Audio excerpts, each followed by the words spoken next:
Selama ini kita mungkin ditipu Marvel soal siapa villain utama multiverse saga sebenarnya. Semua orang sibuk nunjuk Doctor Doom sebagai big bad baru pengganti Thanos dan juga Kang. Padahal ada satu karakter yang dari awal udah jelas jadi penyebab kekacauan ini. Dan ironisnya, dia justru karakter yang dianggap punya redemption arc terbaik di MCU. Karakter itu adalah Loki. Kali ini kita bakal ngebahas kenapa Loki sebenarnya bukan penyelamat multiverse, tapi justru villain sebenarnya. Lebih parahnya lagi, Marvel udah nyiapin tipuan ini selama bertahun-tahun tanpa kita sadari. Kalau dipikir-pikir, seluruh multiverse saga berdiri di atas satu keputusan besar. Keputusan Loki untuk ngambil alih Sacred Timeline. Momen itu selalu dianggap heroik. Pengorbanan besar, penebusan kesalahan, akhir sempurna buat karakter Loki. Masalahnya, gimana kalau justru disitulah semuanya mulai hancur? Soalnya, kalau semakin kita perdalam lagi, sebagian besar masalah multiverse di MCU ini muncul setelah Loki mengambil alih kendali Sacred Timeline. Incursion, pencabangan timeline gak terbatas, perjalanan antar multiverse, kekacauan TVA, sampai ancaman kehancuran realitas. Semuanya muncul setelah Loki jadi penguasa cerita. Sebelum masuk ke teorinya, kita harus ingat dulu siapa Loki sebenarnya.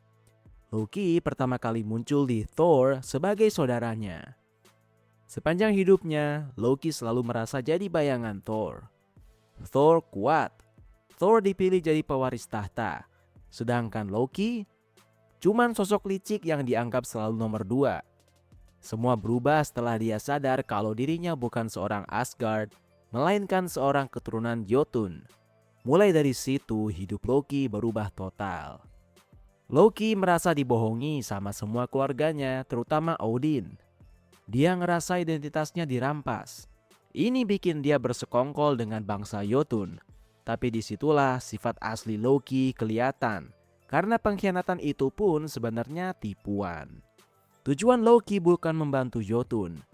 Tujuannya adalah menciptakan situasi di mana dia bisa menghabisi mereka, lalu tampil sebagai penyelamat Odin, dan dia dianggap pantas memegang tahta Asgard. Sejak saat itu, Loki terus dikenal sebagai penipu ulung MCU. Mulai dari film The Avengers, dia menginvasi bumi. Pas di film-film Thor berikutnya, dia terus memainkan identitas palsu, memanipulasi, dan pengkhianatan. Semua terus berulang sampai akhirnya muncul satu momen yang bikin semua orang percaya Loki akhirnya berubah. Pas di Avengers Infinity War, Loki mencoba melawan Thanos demi melindungi Thor dan rakyat Asgard. Dan kita semua pasti ingat scene emosional itu.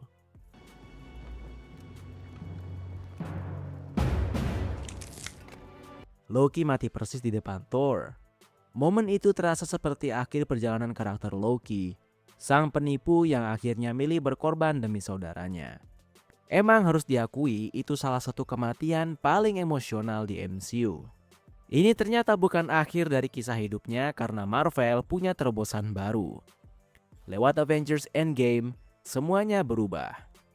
Satu scene kecil waktu Loki kabur pakai Tesseract secara diam-diam, jadi awal baru bukan hanya alur hidupnya sendiri, tapi juga seluruh multiverse saga.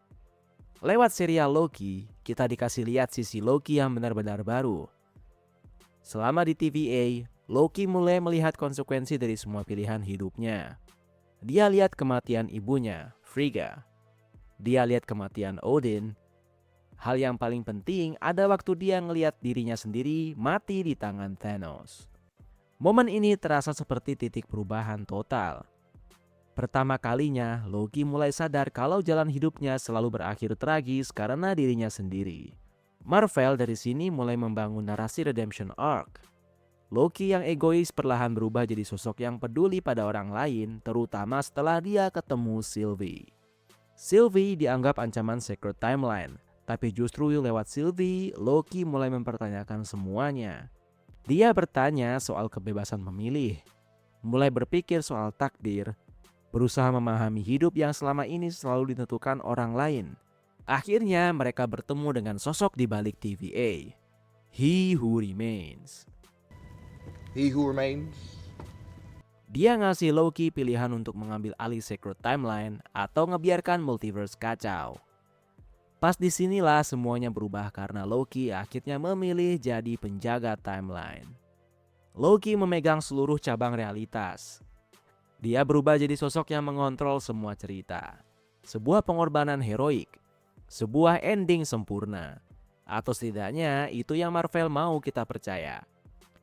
Semua karena ada satu flaw besar yang selama ini gak diperhatikan siapapun. Sebelum Loki mengambil alih timeline, TVA selalu memangkas cabang timeline baru. Brutal?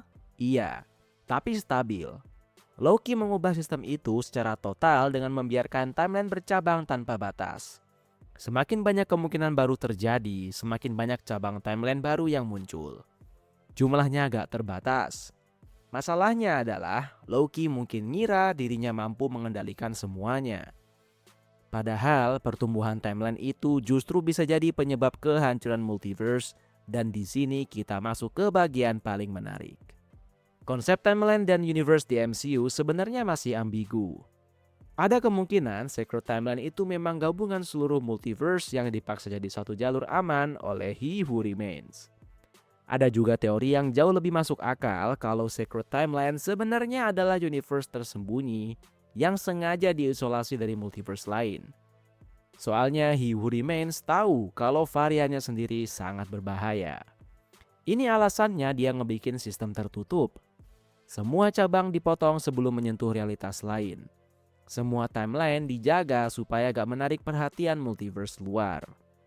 Hal yang berbanding terbalik dilakuin Loki karena membiarkan timeline tumbuh bebas.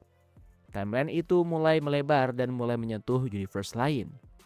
Akhirnya ngebuka kemungkinan perjalanan antar multiverse secara besar-besaran. Dan artinya Loki mungkin secara gak sadar menghancurkan sistem pengamanan terakhir multiverse. Ini yang bikin teorinya jadi tragis. Loki bukan villain karena dia jahat, tapi justru sebaliknya. Buat pertama kalinya dalam hidupnya, dia benar-benar pengen melakukan hal baik. Dia pengen semua orang punya kebebasan memilih, menghentikan siklus manipulasi, dan menyelamatkan semua orang. Sayangnya, justru keputusan heroik itulah yang mungkin mempercepat kehancuran multiverse. Berbeda dari Thanos atau Kang, Loki adalah ancaman yang dibungkus sebagai penyelamat, dan Marvel sengaja mengalihkan perhatian kita. Dulu villain utamanya dibuat terlihat seperti Kang. Sekarang semua fokus diarahkan ke Doom. Padahal akar masalahnya mungkin dari awal selalu Loki. Ini alasan nantinya ada kemungkinan besar di Avengers Doomsday kalau Dr. Doom bukan muncul sebagai penyebab kehancuran multiverse. Doom muncul sebagai sosok yang menyadari kelemahan sistem Loki. Doom mungkin ngelihat kalau timeline yang harus terus bercabang tanpa batas ini mustahil dipertahankan. Satu-satunya solusi adalah menghancurkan semuanya lalu membentuk ulang realitas baru. Kalau itu beneran terjadi, maka seluruh pandangan kita tentang villain MCU bakal berubah total. Kita bakalan tahu kalau ternyata villain terbesar multiverse bukan Thanos, bukan Kang, bahkan bukan Doom, tapi Loki. Karakter tragis yang mencoba jadi baik dan memperbaiki hidupnya, tapi tanpa sadar berakhir menghancurkan semuanya. Gimana menurut kalian? Apakah Loki emang bakal berakhir tragis juga nantinya, atau ini emang redemption arc yang pantas dia dapatkan? Share pendapat kalian dan jangan lupa like dan subscribe kalau belum, karena banyak hal seputar superhero dan supervillain yang bakal kita bahas secara santai, seru, dan geeky.